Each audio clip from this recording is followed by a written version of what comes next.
Welcome to Barley and Me. I'm your host, Ben Rice. This is episode 83, recorded at the California Craft Beer Summit in early September. We actually managed to get enough interviews to do 3 full episodes. This is the first of 3 that I'll be releasing from the California Craft Beer Summit. Our guest today in segment 1, it's Meghan Peltz, the sensory manager at a little brewery in Chico called Sierra Nevada. She's the head of the quality assurance and quality control program there for the entire country. So that's pretty awesome. And then in our second segment, we have the lovely, the talented Mike Brennan and Andy Johnson from PicoBrew. They're some of my favorite people in beer, and they've done a lot of things outside of the PicoBrew realm, so we kind of catch up with them about how beer's treating them, how PicoBrew's doing. I hope you guys enjoy this, and I hope you check out the 2 coming episodes, which will have some people you know and love and some people you maybe have never heard of. It's a lot of fun. I've had a ton of fun at it, and I hope to still be a part of the Beer Summit even after it moves to Long Beach next year, and I can come back with even more breweries you never heard of that you guys get excited about. I really want to thank you guys so much for listening in advance. And I know I usually say this at the end of the episode, but when I was recording, I didn't know when they'd end, so get home safe.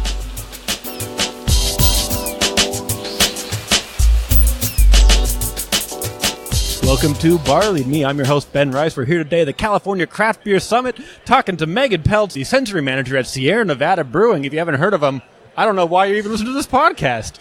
Meghan, how are you doing today? I'm doing great. Excellent, excellent. So tell me a little bit about sensory management in the beer industry, why that's important, what's going on there.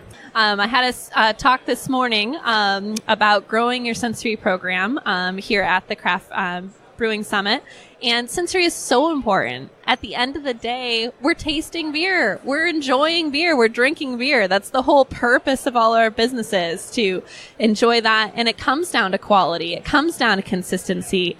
It comes down to enjoyment and refreshment and repeat purchases, customer loyalty, our reputation is all based on what you're tasting and what you're enjoying. Yeah, because you can be great at social media and marketing, but if your beer is crap, no one cares. You'll have it once. Yeah, exactly. They'll come out and be like, that was bad. And I will tell my friends. Like, it's such an important part of beer that, like, people don't really think about, like, all the work you need to go into. Because I know you guys were talking about, I watched that one, tasting off the fermenter, off the bright tank, off the can, off the bottle. Like, a few days later, how's it taste? That's like, a lot of people maybe don't think about that part. Sensory is a huge part of our quality assurance program at Sierra Nevada Brewing Company. You might not know this, but every single bottle, can, or keg that you have ever had of Sierra Nevada, that you've ever seen, you've ever enjoyed yourself, has been seen by a trained taste panel 3 times through its product life cycle, because it's seen at the packaged beer, it's seen at the bright beer, so that means after it's gone through the filter or centrifuge, and it's seen at the fermenter stage. And we're looking at each stage so that we can make sure that it's within spec and the profile and taste that we expect out on the market. Yeah, because you, at this point, would know what it should taste like this long into fermentation. You know what it should taste like through each step. And if it doesn't taste like that, you obviously can't put it out the way that it's supposed to be. Yes, they don't taste the same, that's for sure, because it's still an in-process beer. Yeah. But you do become familiar. Because I manage the sensory program, we're working on consistently and constantly talking about what should be the brand profile at these different stages, really getting to know those. You end up very discerning to any differences because you are tasting on a regular basis.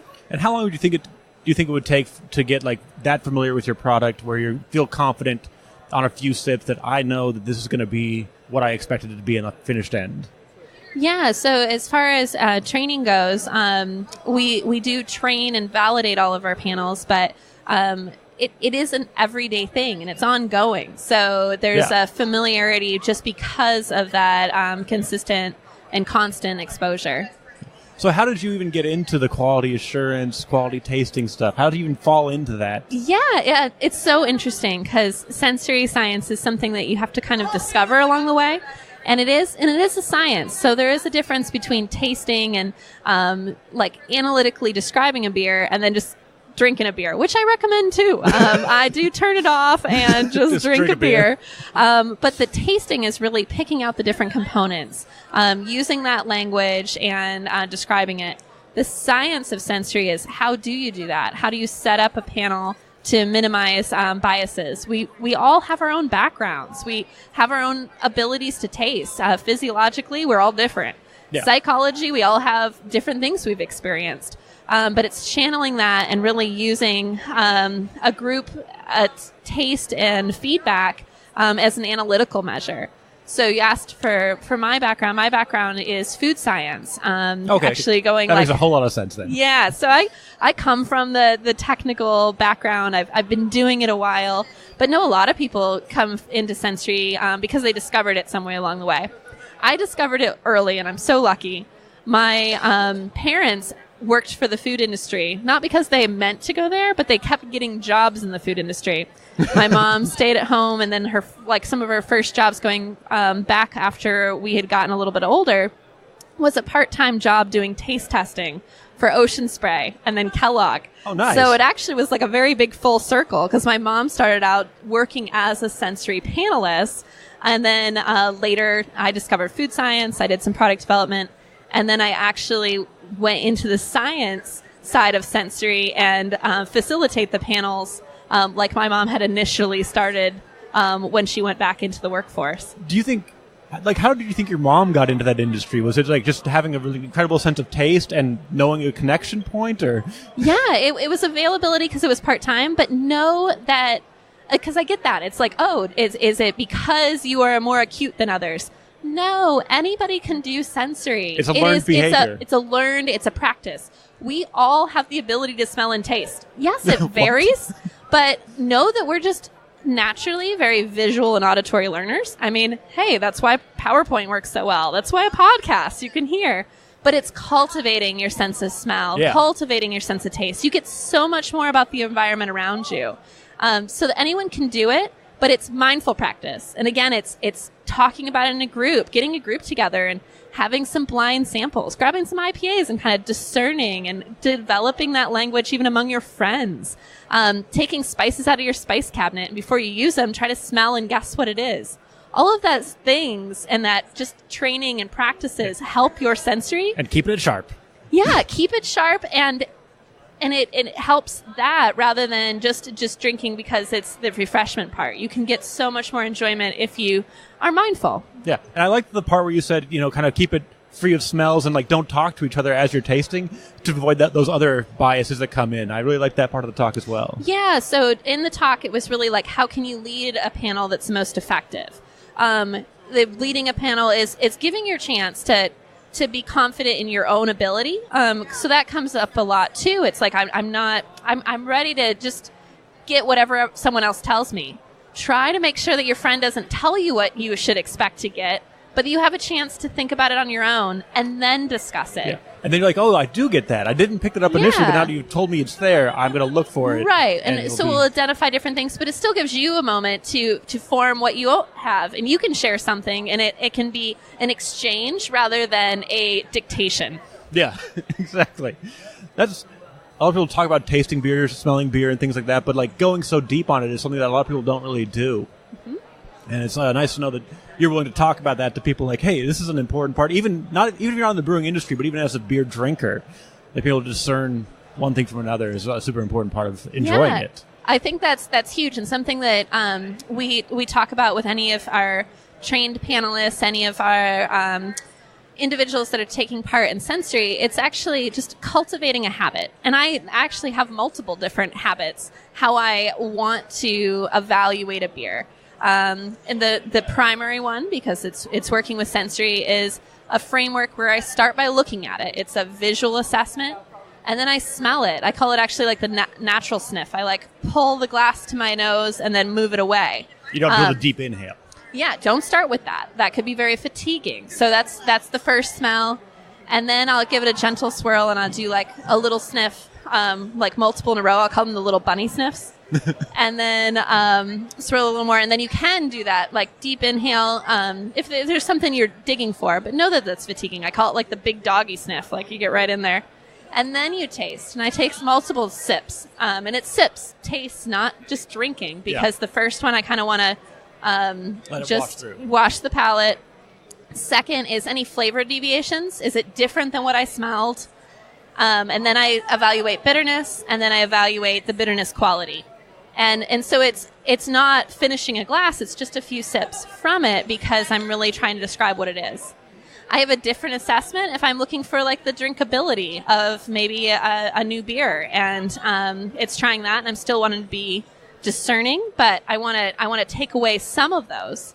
And then I do admit I can just enjoy a beer with a friend. Ugh, gross. But it's funny because I'll be like, they'll ask afterwards. They're like, "Oh, what'd you think of this and that?" And I'm like, I wasn't in that brain spot. Yeah, I was in a different mode. So it's important to have modes and habits, and so we teach a framework.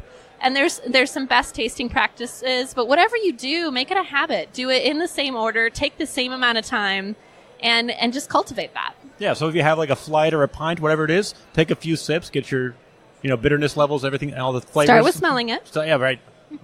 Thank you for clarifying. I was just getting past that. I'm like, but a few sips for different reasons, and then take a good quaff of it and get like a feel for drinkability on it.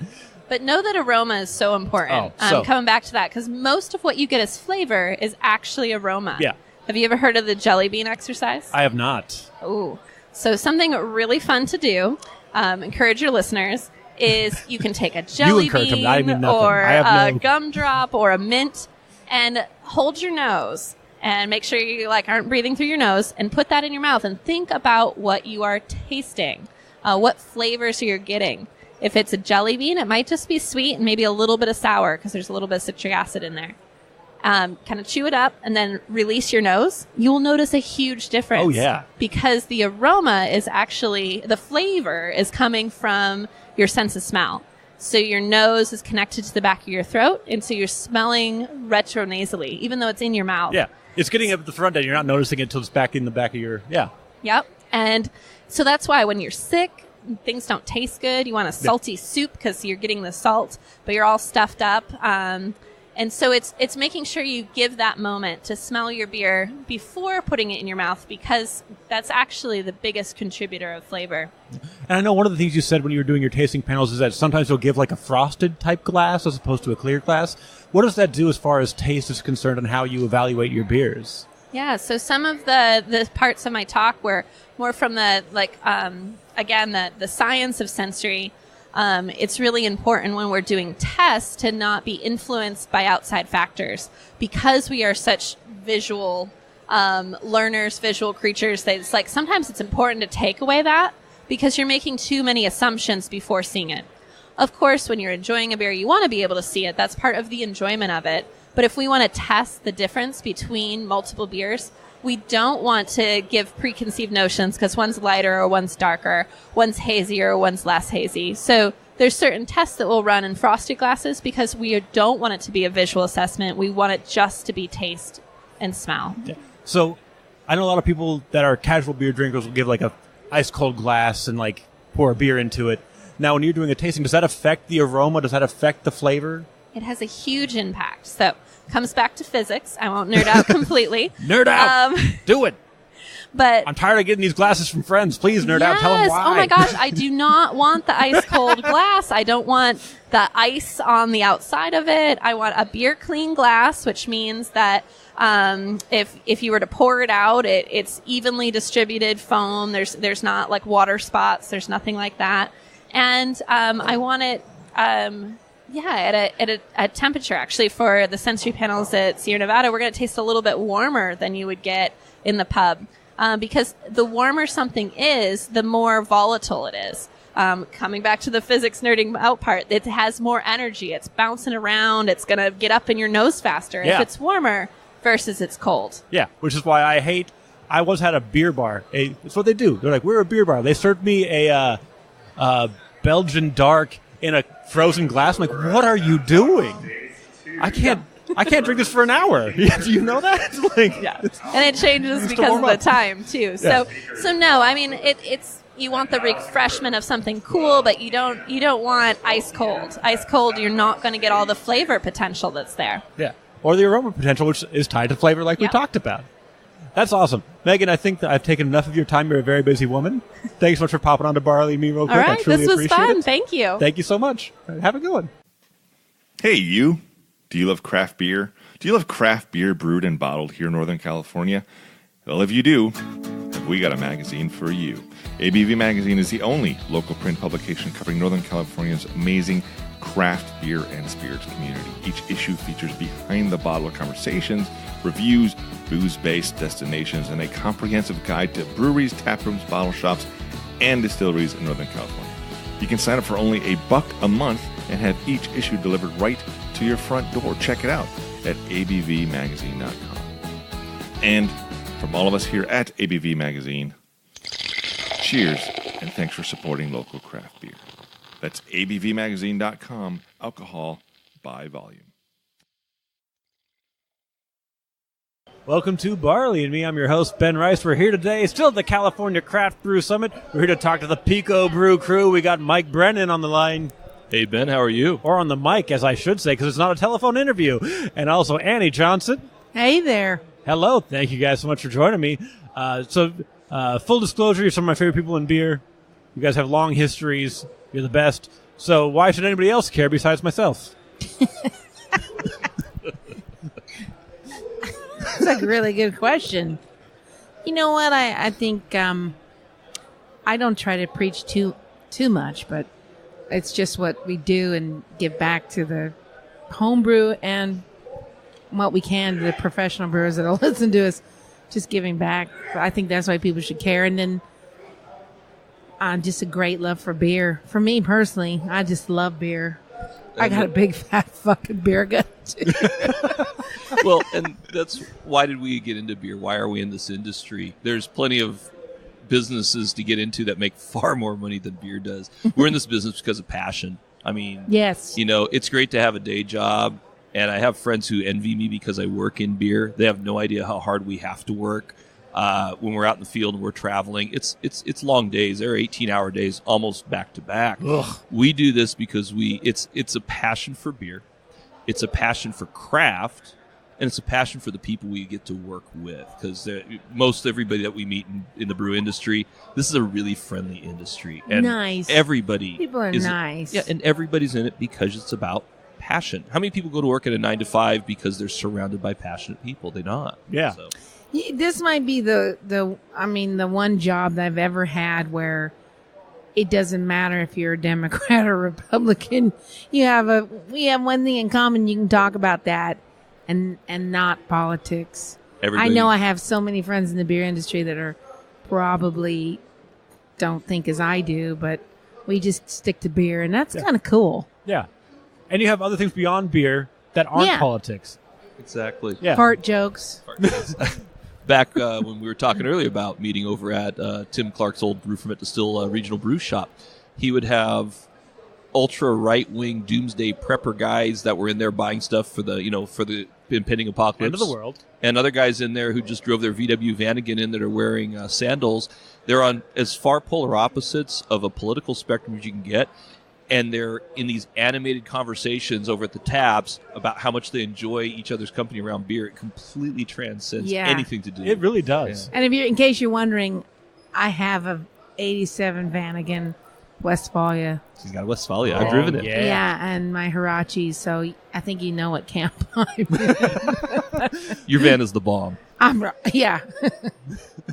And speaking of Brew Ferment Distill, that's where I met you, Annie, which was a wonderful experience. I love that store so much. I'm so sorry that it's no longer with us. Yeah, very sad. And it was a kick-ass name. Yeah. BFD. Oh, yeah. I loved it. Wonderful. Yeah. Oh, damn it. We're only 2 minutes in and I've already forgotten my question I was going to get. It's all hooked up. Oh, my goodness. I just gave you more beer. Is this the same beer? I'm sure it is. Okay. You drinking a Pilsner? Yeah. Yes, it's Pilsner. Okay, perfect. I get the sideways look. We're just going to do some beer mixology real quick. No. The next thing, craft beer cocktails. Is that what we're doing? You know, we actually do it's real. craft beer cocktails. I've done some work in the past with the Sacramento Bartenders Guild. They used to put on a competition at the beginning of Sac Beer Week. It was the beer cocktail competition. And they paired up local bartenders with local brewers, and they did cocktails. I was one of the judges 2 years in a row. It was very difficult because getting through a day of those, because I'm a beer judge. I'm not going to dump the drink out. By the end of the day, we were destroyed, but they were outstanding. I got to tell you, that's something that you bring that up. That's something I love to do because I make a lot of cocktails at home. But one of the things I do, there's a local brewery in Seattle, Fremont Brewing, that's getting much larger, and they make a Lush IPA, and I make a Lush IPA whiskey sour. Now, does that speak to how it feels going down, or because you are a Lush, if you're the one Both. drinking it? But when I look at, because I do a lot of beer cocktails, I always go with the style, and I think about the cocktail. Is this a cocktail that's going to have that's more sweet, or is this one that is more sugar oriented? More citrus oriented. And I think about the underlying base spirit, and then choose that beer.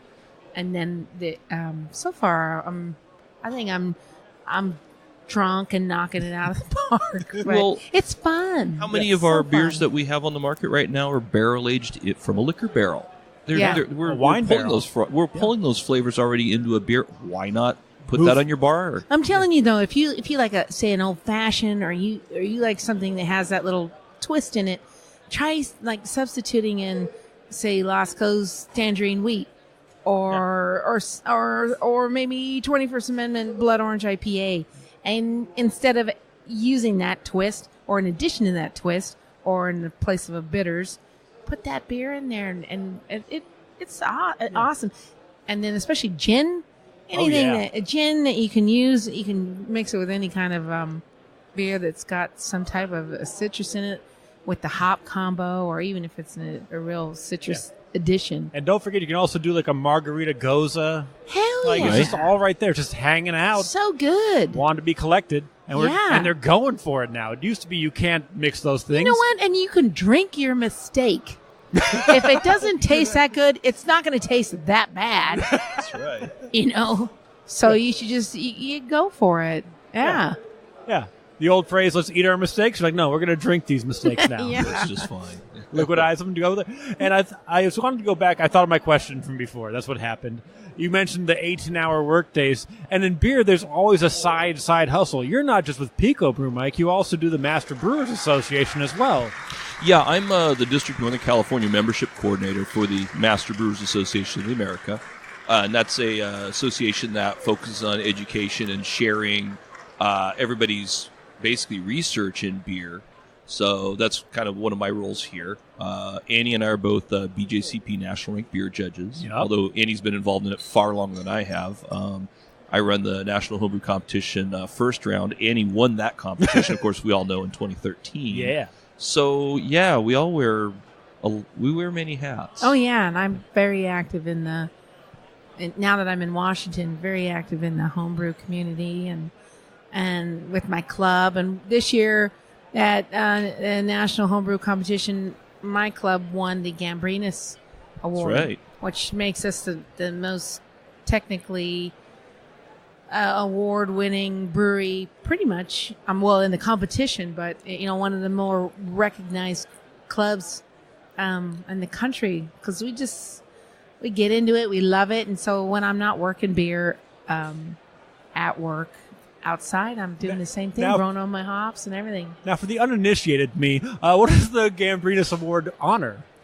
Well, the Gambrinus Award. So, if your club members enter beers in the competition, you are the most winningest club. So you have the best ratio of entries to win. So. Oh, nice. So percentage-wise. Percentage-wise, yeah. So I hate to put things like 1, 2, 3, but I'm really proud of our club because we are so unorganized. We don't have bylaws. We don't collect dues.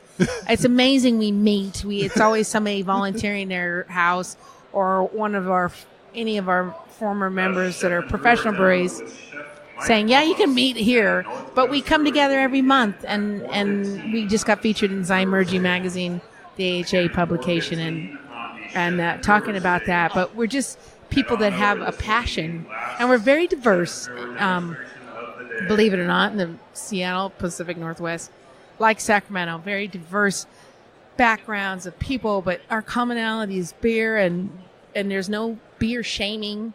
You're a bad brewer because you only been brewing a month. No, you're treated like me, the old bag who's been brewing for 22 years. It's just a nice It's thing. merit-based. Absolutely. It's just how's your beer? Yeah. End of discussion. And there's no humiliation. Yeah. I had a guy, a new guy called out a beer. He said, "This is the worst beer I ever had." And I called him out on that. I said, "We don't do that here. Yeah. This isn't that kind of a club." It's a complete growth curve. I remember being the beer asshole. We all were a beer asshole at some point. I have a personal philosophy that you should not be dumping on anyone's hobby. So maybe a guy or a gal only has one Saturday every 4 months. Yeah, that they can to themselves to commit brew. it. How dare you take a dump on Yeah. their hobby? Yeah. You can't do that. Dump Not the doing that beer. around me. And shut your mouth. Yeah, you can be polite. Yeah, because You can. It's 'cause like with judging beer. Because there's Same no thing. point in dashing that dream. You know, No, you don't do everybody's that. terrible when they start. Oh, my beer. I have beers that are still orbiting the moon that I made back in 1998. They're so. Would you put them in Elon Musk's trunk? Well, I don't Just think I put fired too them much off into sugar in space, there to yeah. carbonate them. They're still like took off like Yeah. Apollo 9. But you can't do that. You With can't write any somebody hobby. off. You can't write somebody off. There's always room for growth. It's always experience. We know Ken Grossman made some crap. Yeah.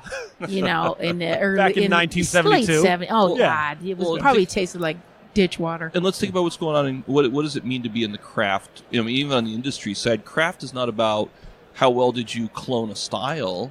It's how well did you make a beer that you thought people would enjoy or that you enjoyed. That's still the same thing. We can do crafty things, and it doesn't have to fit a guideline. It doesn't have to fit somebody's, perception. What did you like? What did you brew? Yeah. I want to taste what There's you're a kick-ass brewer. Her name's Janet Spindler in Seattle, and she had a brewery, and she had a well-known brewer come in, tasted her beer, and said, "This beer is made with love.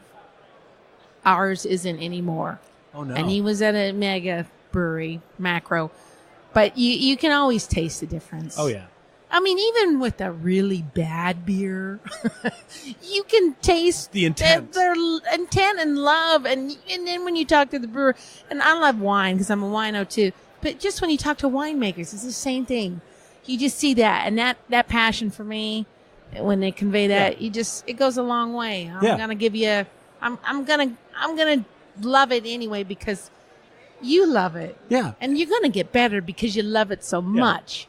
And like with the craft beer boom over the last 10 years, you can always smell somebody who's there for beer and people who are there for the money behind beer. You can you can always taste it, you can smell it, you can see it. Yeah. And they're not there for very long They're because not there's not a lot of money No. behind Yeah, And they they're- usually have, like, you find out plastic the money hair. doesn't come. Yeah, You can the money Money. comes, but you put it right back in, and if you don't, Yeah. you're gonna know it's not gonna go back. Absolutely. No ROI if you don't put the money back in right away. I got to compliment you because I like what you do. I'm always following your Twitter well, thank you. and your social media.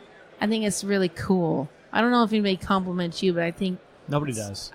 It's mostly I'm hate. complimenting you because I think it's Which 'cause overrides you know what? everything.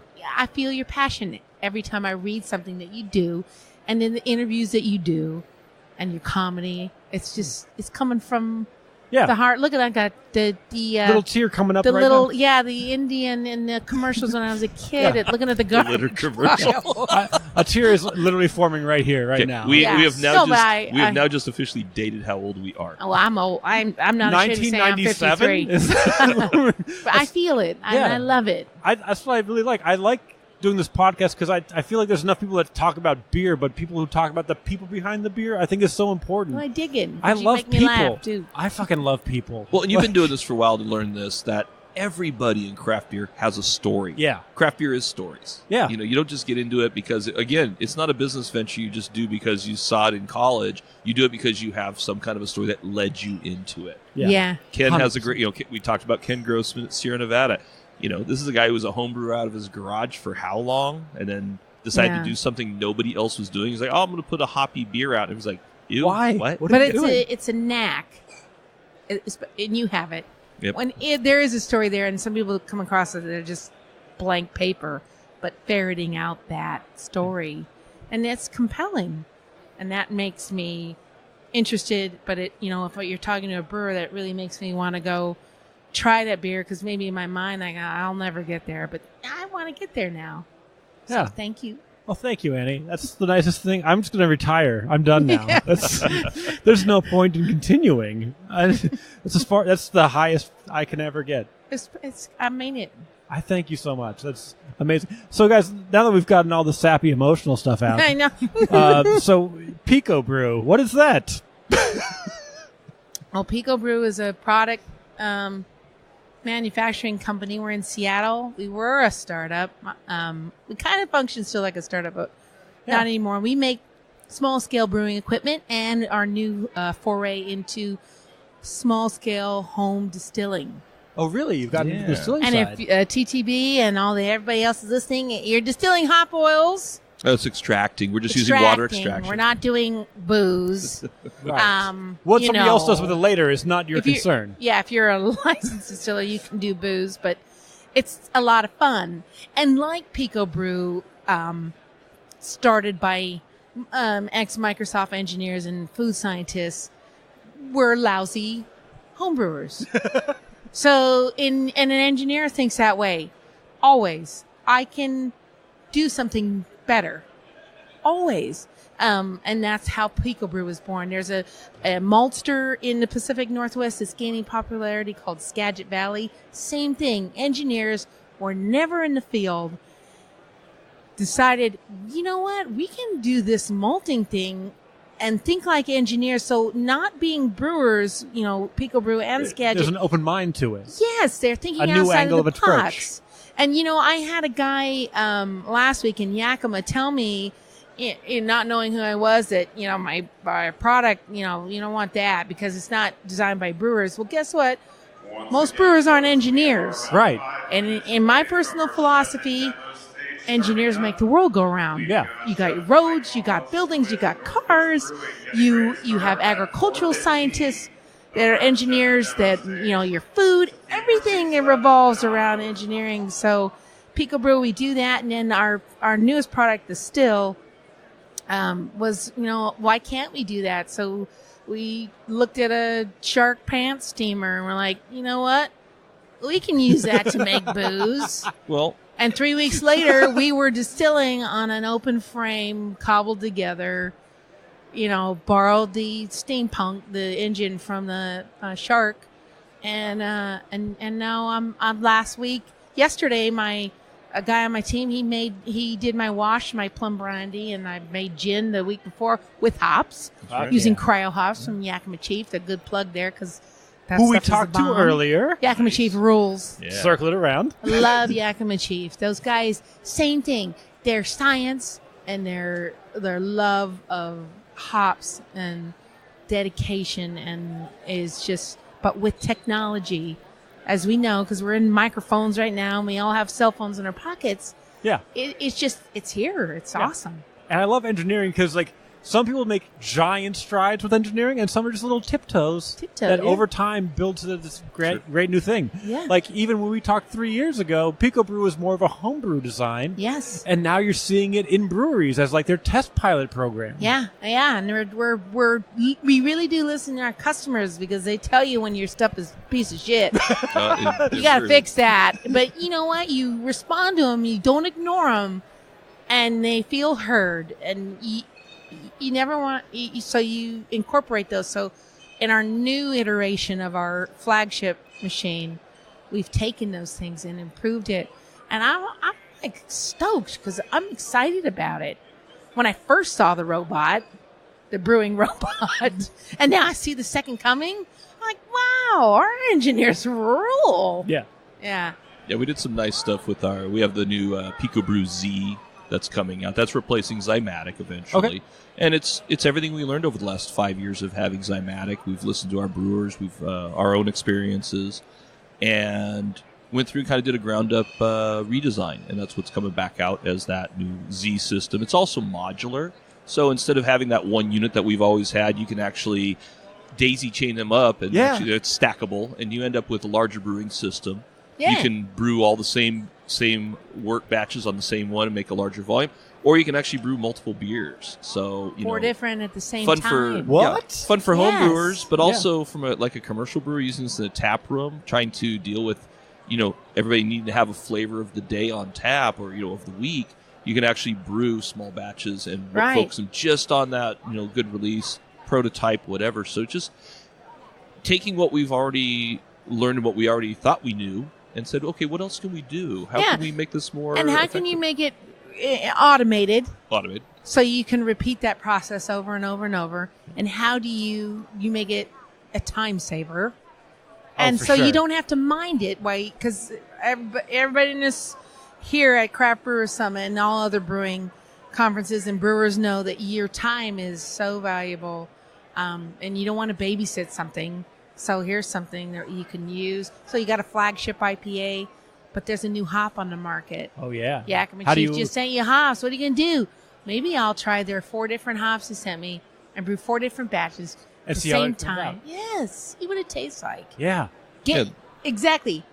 And I don't want to be too much of a product peddler, but We are I'm wearing just thinking PicoBrew about shirt. the costs too, the price of the raw ingredients. If you're just a small niche brewery, you might spend $5 here. Yeah. Who doesn't have $5? Yeah, you know? exactly. And that's what I kind of love about it is it goes for everybody. It goes for the new person who's never brewed before. You can go order packs of beers you love. 'Cause Yeah. You guys offer that. Like certain breweries tell you their recipes and you send them exact measurements, exact directions on how to make the beer that you love. And then you can kind of feel like, okay, this is how that kind of works. I've learned by doing. Yeah. And then you can upgrade to, I'm going to start experimenting and make my own recipes. Ask you guys to send me this much of this and this much of this.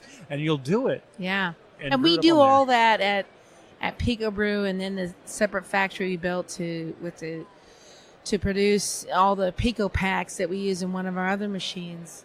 A lot of smart people. I am the least smartest at PicoBrew. I just have the biggest mouth and I talk the loudest, so people think. Pay attention. Yeah. You're the Here she attention grabber. comes. You're the lightning rod. Yeah, here she comes. Just say yes, whatever she says. Yeah, exactly. Well, I don't know about least smartest. I think it's really about the experience. Yeah, I'm on the bottom layer. Well, it depends on what you're talking about. Are you talking about the engineering side versus the brewing side versus the experience side? Those are all, there's different. We don't let Annie use the soldering guns, but No. she does Yeah. incredible with the beer. So. Yeah, exactly. As my reputation precedes me, I'm an ideas gal. I have zero follow through, but I will give lots of good ideas. I once, my favorite description of a person ever, one of my friends was described as, oh, she's like a hippie with a dream. There you go. Like, she's got the dream, but she no follow through at all. Just all these ideas and has no idea how to follow through on I them. am that, but I actually wear deodorant. And we all love you for that. Thank you. Thank you. Yeah. There's a lot of enclosed spaces, I assume, where you guys are at.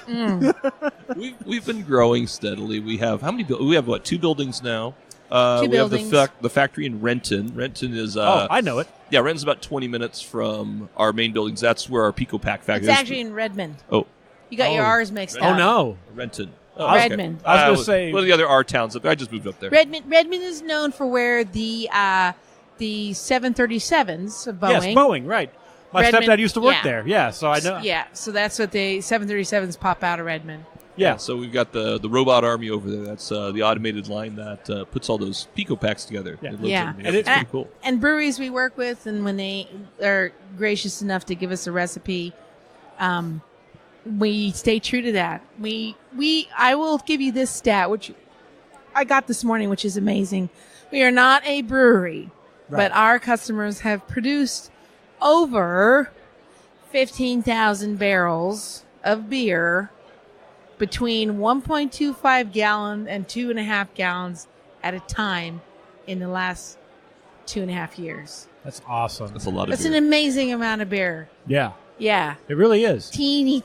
I mean, our customers, and then Cranking but it when out. I think about that, when I had Brewbound tell me, you're disruptive technology, I'm like, What? disruptive should not be negative. It should be Right. positive because you got a cell phone in your This pocket. industry is founded on change. It's founded on Change. creativity. Yes. So I think about us, and then people when they come at us and say, well, you're If you want the same old shit, go drink your Coors. yeah, and, you're and taking Bud all the and get her fun out of here. it. I'm thinking, no, we're stimulating business for your local homebrew shop, or if you shop online, and we also use vendors that are manufacturers for certain things that we use. and raw ingredients and materials. So it's just another business that's giving back to the community. So how dare you? Yeah. Right. And it's not for everybody. We don't ever claim to be like the end all. It's just something else, another tool if you choose to use it. And there's nothing wrong with that. Yeah. If we all had to drive the same car. Yeah, from 1943. Yeah, if we all had a Yaris. We wouldn't be that, right. Yeah. Well, Mike drives a Yaris, so. Oh, I see. Shots I'll fired. pick Driving something Yaris? else. I'm kidding. I bought your old car. When can you tell me that? The Westphalia? No. It's your get-around car. I know. You just drive it everywhere. Yeah, no. Very convenient. Yeah. I'm too big to fit into a Yaris. I don't think we'd fit. You'd be surprised. Variety is the spice of life. Right. Yeah. But giving back to the community. And I think, and the Brewers Association from day one embraced us as something unique and cool and new. And has been big champions of ours in the American Homebrewers Association, giving us a platform to showcase our things our products at their, conventions and stuff. It's not just about like getting a slot and paying your money and showcasing. It's like, we really think that you got something. It's not a piece of shit and something that people might like. And a White Lab's another one's been the recipient of our very first prototype and still a user. That then when I get, and I can't imagine a better endorsement than that. No, absolutely not. And I mean, they're real users and people that like technology and those kind of, that want to try something. And then I tell other people, sometimes people get like me, I'm getting older and sometimes you can't lift as much. So maybe, this is the tool that's for you. And who are you to tell somebody that this isn't a valid way for them to make beer in their house? That's very selfish and covetous of the hobby and the profession if you're doing that. Yeah. I think a lot of people struggle with the idea of it being automated, but I argue any home brewer, you're using some kind of control, whether you're using a digital thermometer or if you have a sculpture and you're running a pump, or you're controlled doing fermentation. Yeah, of course you're using technology. You don't use your finger and put it in there and determine if you've got the right temperature in your mash. You use the thermometer. Yeah. I love Sierra Nevada, but I don't want them to go back to like a cauldron and a fire. Yeah, so we've integrated those things because that way you can get something consistent. Yeah, and not through the fault of homebrewing equipment. Like I really feel like it helps with people who are recipe designers and artistic brewers, like where you kind of get rid of the like effects of random chance from bad equipment or like lack of attention. Well, and what's brewing? I mean, brewing. Exactly. Your selection of your ingredients, your recipe design, your ability to handle those things. That's what brewing is. The rest of it's labor. Mucking out your mash tun is not an art. It's just that's just janitorial work. Yeah, and if it's just you, like what if you had this great idea for a beer and then something goes wrong because you're too busy to like pay close attention, but it's a great recipe that just turned out bad. This is a way to kind of know your recipe is legitimate. I guarantee if Sierra Nevada put out a batch that didn't taste like all of their other batches, the customer would be screaming, emailing, calling. This isn't right. I bought it at Safeway. It doesn't taste right, whatever. And what it is to make it taste the same each time is automation, is the repeatability that you get. There's nothing wrong with it. I don't know why people freak out. But you know what? Here we are 5 years later. I've been with PicoBrew. Sometimes it's not easy to be the new kid on the block. Yeah. But you know what? We have competitors now. Imitators, which means we're just doing something right. And most home brewers also are craft beer enthusiasts. They go to craft breweries, walk through a craft brewery. How many craft breweries do you see that don't have some kind of an automation system managing fermenters and everything else? You see them on the tour, crop dusting. Well, there's our fart joke for the I session. got a fart joke. I told you she'd get a fart joke in here. We need 3 more. Quick, rapid succession. Anyway, you're walking through a brewery, Yeah, you're walking. I don't know. I just want to get a fart joke. You're like, I had no story. I'm going to get that crop dusting, and I'm going to get it in. I'm going to get it in. I tell you what I see here, though. I just wanted to go up to some of these, the different guilds that are here from California pouring beer. And I'm like, God, I just want a beer. I'm so thirsty. I want a beer. And then there's a guy in front of me. He's just talking so loud. And I just pick a fucking beer. And then he gets it. And then they stand there blocking. And then they got their snout in there. Then Annie has to tap him on the shoulder and say, hey, excuse me, crop snorting duster. it. I'm like, I get smelling the beer. I do that too. But I'm not snorting it like it's, Then you're like, I'll give you something to smell. Yeah, I'm not just snorting it like it's, blueberry kush or something really good where I'm like, oh, this is awesome. Just get the fuck out of my way. Yeah. Like, stand to the side. That's the rule of, if you want to talk about your beer at a tasting event. Beer festivals. You get it, and you walk to the left. People That's the go, rule. they get their beer, they talk a little bit, the type, but you kind of shove them off to the side. I think the worst thing is going to a conference where it's just nothing but brewers because they just stand there and plant their ass. Because they're talking to each other. They're talking. Yeah, of I course, love it, but when you're hangry and you're thirsty, is this a beat it. line or not a line? Yeah, get out of the way. Patrick Yeah. Mulvaney has food out along with beer. We need to get out of the way. I got oysters here. So. Exactly. I missed all of that today. I'm very sad. You absolutely missed something really Oh, no. phenomenal. The oysters No, trust were me. People phenomenal. told me. I'm very aware of what I missed. I'm like, it would be nice if you just went and got me some. That would be great. Yeah, I think in the Pacific Northwest we have quite a bit of oysters. Seafood in the Pacific Northwest? I know. I can't. It's like, where can Novel you get but some true. salmon? It's like, you know what? You're in Very Seattle. shocking. Like, I can't get a good cup of coffee around here. But they were outstanding. The Sellens. They were the Oh, Sellens. Sellon Market? Oh, yeah. Sellen's Market. Yeah, Place and they is were good. oyster Sweetwater from Tamales Bay, and that was one of the best presentations of oysters that I have had. It's in my top 2. Yeah. It was phenomenal. It was very good. And this is coming from someone who goes regularly. I go oystering now because I'm all PNW and clamming, and Yeah. it was so good. You got your So little good. digger? I do. Rub it I on do. Yeah. I'm applying for a job on the Northwestern. I'm just going to throw on a blonde wig and pretend I'm Norwegian. Change my name to, Let me know how that works out for you. yeah. What's a good Norwegian name? Helga? Yeah, you could, That's you could be a good. Helga. Yeah, you could Yeah, be a yeah, one of those, yeah. Olga? Inga, Olga. Well, yeah. you have to have a first, middle, last I was name. like, what are so- all of my aunts' names? I don't remember. Not that many vowels because they're very vowel challenged. Yeah. Yeah, not as bad as the Czechs are, but No, Czechs are They're vowel all challenged, vowel, yeah, that's you for told sure. Yeah. You're missing a few A's in there. Yeah. I think you guys have anything else you want to talk about before No, we go? I talked Just- enough. yeah. Well, we Listen. talked a bit about the still. I'm going to go back and be a shameless plugger because Please do. Oh, yeah, please I do. lead up the Pico Still project on our marketing side, and it's a blast because it's a cool little small tabletop precision distillation system. It's a vacuum system, which is a trip because if you go out and I shouldn't say this on the air, but I've been distilling for about 12 years. Nobody knows that though. You're usually working with boiling, systems, under atmospheric pressure. Under vacuum, we use such a lower temperature, so it's safer. Also, when you're like pulling botanicals, like if you want to do like hop oil extracts or whatever with water steam, you're using so much less energy. You're not bashing those aromatic molecules apart with all that heat.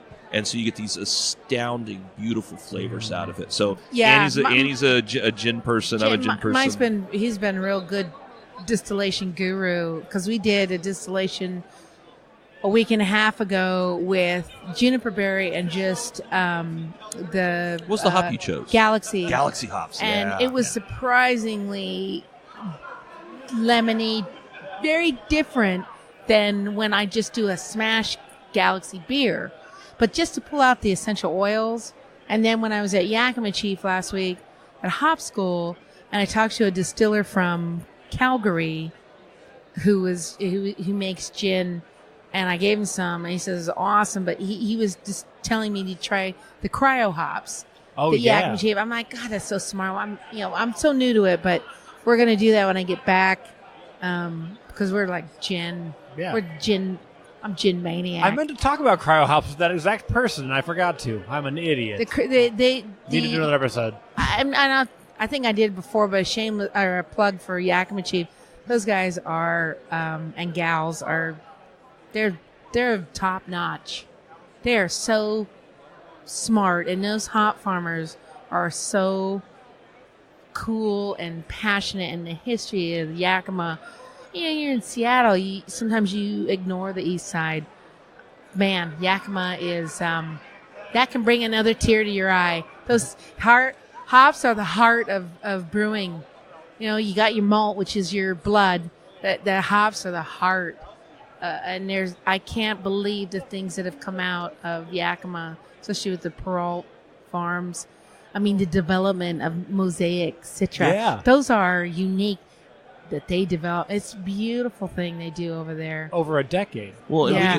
Ben, when you get a chance to come up to Washington, you need to make sure you get over the hill. It's about 2.5 hours to get over to Yakima, because that's it's the largest hop growing region in the U.S. And it's amazing to Beautiful. see that valley. It's stunning. It's just and beautiful. I'm going to blows get your it on mind. the record. Yeah, for sure. And Yeah. we're in the middle right now. We're just beginning the hop harvest now, so a lot of your amazing. hop suppliers that are here that you met, they'll be sending their teams up. They start when all the brewers go up there and actually do their own hop selections. Yeah. So we're going right into that. It's beautiful. Yeah. Yeah, and so how many versions of PicoBrew are there now as far as machines you can get? Well, we have, I'll take you through the line real quick. Please do. The original flagship, I have of a joke course, at the was end. Zymatic. Zymatic will be phased out as we come up with the new Z. We have the small cartridge brewing systems, the ones that you buy the pre-filled cartridge that, we have 270 some odd brewery partners that we license from. So there's the Pico Pro, which is kind of the stainless steel, kind of barista-looking one. We have the Pico C, a little more utilitarian, a little more Mr. Coffee, lower price point. We have the Pico Still. Accessories include Pico Firm, which is a little fermentation monitor that goes on your kegs. And, of course, the stills, we're in the middle of rollout production, so if you go to the website and buy one, it'll take a couple months for us to get caught up with our Right. pre-production there. And for anybody who's waiting for one, trust me, they're coming. We had a lot of pre-orders. We sold like 3,000 pre-orders. So Out we're of just trying that to fulfill them. Zymatic, the flagship original product is born the Z series, Z-series. which is 1, 2, 3, and 4, which is, the Z1 is the mother, and then you can add up to the 3 kids Nice. to brew. Yeah, which is awesome.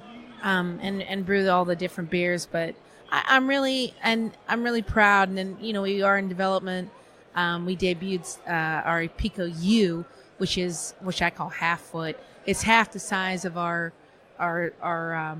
smallest Pico C machine, and it's half the size, but it can do all the things. It can brew, it can make coffee, you can hook up the distiller, everything. Yeah, you'll be able to and do fusion beverages. that'll on pop it. out That's again awesome. next year, which I love, at about a price point of $100. What? Yeah. We'll That- You know what? The More motto on our thing at PicoBrew is to get the world brewing. Yeah. So, I mean, no one should be deprived of making beer. Yeah. So whether you're into distilled liquors or hazy IPAs, you can do Absolutely. both. Get your gin and juice. Yeah. Well, there we go. I told you Now there's a you, joke at the end. you just threw me like a lightning bolt to the head. I'm Yeah, going to go back. I I'm can like, see I'm the going to wheels are make a turning. beer and call it gin and juice. Yeah. Annie's making something new, I can tell. Yeah. Yeah. Mike Brennan, Annie Johnson, PicoBrew, thank you so much for coming on. I really Thanks, Ben. appreciate Ben, it. thanks for Appreciate having it. us. Please It's enjoy the always rest of great the to see summit. you. Oh, yeah. So Oh, yeah. So Thank much. you so much. Thank you. Cheers. Cheers.